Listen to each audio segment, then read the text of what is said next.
এ কেমন ছাত্রী? আচ্ছা তুমি পুতুলটা সরাও, আমি একটু তোমায় পড়িনি। মিঠু পড়ো। ও আমি কিন্তু এবার খুব বকবো, আমি কিন্তু রেগে যাচ্ছি।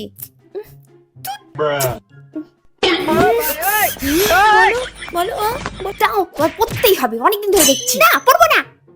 মিঠু পড়বে, এবার কিন্তু খুব বকবো। মিতু পড়বে। আচ্ছা আচ্ছা আচ্ছা আচ্ছা আচ্ছা, চুপ চুপ চুপ চুপ চুপ। পড়াও তুমি, পড়াও। হ্যাঁ পড়াও পড়াও পড়াও, হ্যাঁ পড়াও তো, ওকে বলো তো। বলো বলো অ। মিঠু পড়ছে। আন্টি জানো, মা রাত্রেবেলা পুক করেছিল আর পাপা বলছিল ইস কি কন্যা। তুমি বলবে না কিন্তু। না না